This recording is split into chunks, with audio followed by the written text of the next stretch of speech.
Hello everyone, this is Saad and welcome to Saad blog. আমরা দুই বন্ধু মিলে যাইতেছি একটা পার্কের মধ্যেই। দুইজন যাবো আজকে ঘুরতে। বহুদিন পর একসঙ্গে হইলাম, ডিউটির কারণে সময় পাই না, তো আজকে সময় পাইছি, এই কারণে যাব পার্কে ঘুরতে। তো পার্কটা কেমন দেখতে থাকুন। আমরা এখন পার্কের সামনে চলে আসছি। তো পার্কটা দেখুন এই সামনে। দীর্ঘ 3 ঘন্টা অপেক্ষা করার পরে রাস্তা পার হতে পেরেছি, এখন অবশেষে পার্কের সামনে। তো এইখানে এগুলো তো নারকেলের গাছ না, তালের গাছও না, দেখতে নারকেল আর তালের গাছের মতো, কিন্তু আসলে জানি না। আর এখানে এক আমাদের বড় ভাই আছে, যার সাথে আমরা দেখা করতে যাবো। একজন সেলিব্রিটি ভাই আসছে, যার সাথে আমরা দেখা করতে যাচ্ছি। তো চলেন আপনাদেরকেও দেখাবো। একবার ভিউটা দেখুন পার্কের ভিতরের। পার্কের ভিতরে গাড়ি রাখার জন্য জায়গাটা দেখুন। আর ভাই জায়গাটা দেখলে একবারে দিস ইজ ওয়াও ভাই।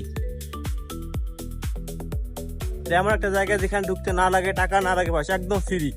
সৌদি আরবে এই জিনিসগুলো একদম ভাই অ্যামেজিং। একবার শুধু পরিবেশটা দেখুন ভাই, পাগল হয়ে যাবেন, পাগল। ওই যে দেখা যাচ্ছে, ওই যে দেখা যাচ্ছে সেই সিনিয়র বাচ্চা, ওই যে দেখা যাচ্ছে। বাহ বাহ,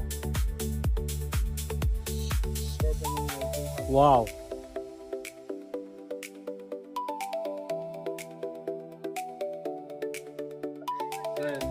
অবশেষে আমরা চলে এসেছি কাউসার ভাইয়ের সাথে দেখা করতে। কাউসার ভাইয়ের সাথে অবশেষে দেখতে পাচ্ছি, যে লোকের সাথে দেখা করতে করতে 2 মাস হয়ে গেছে। প্রতি শুক্রবার আসে, কিন্তু একদিনও আসা হয় না। অবশেষে আজকে দেখা হয়ে গেল। ভাই দর্শকের উদ্দেশ্যে কিছু বলেন। তো ভাই আসলে প্রবাস বাড়িতে দেখা করাটা আসলে অনেক সময়ের ব্যাপার। সময় থাকলে সুযোগ হয় না, কাজের চাপের কারণে আমরা দেখা করতে। তবে অবশেষে আজকে দেখা হয়েছে, আমরা খুশি, এতে খুশি। তো সবাই ভাই প্রবাস জীবন দেখতে পাশে থাকুন, আমাদের লাইক কমেন্ট করুন আর সাবস্ক্রাইব করতে অবশ্যই ভুলবেন না।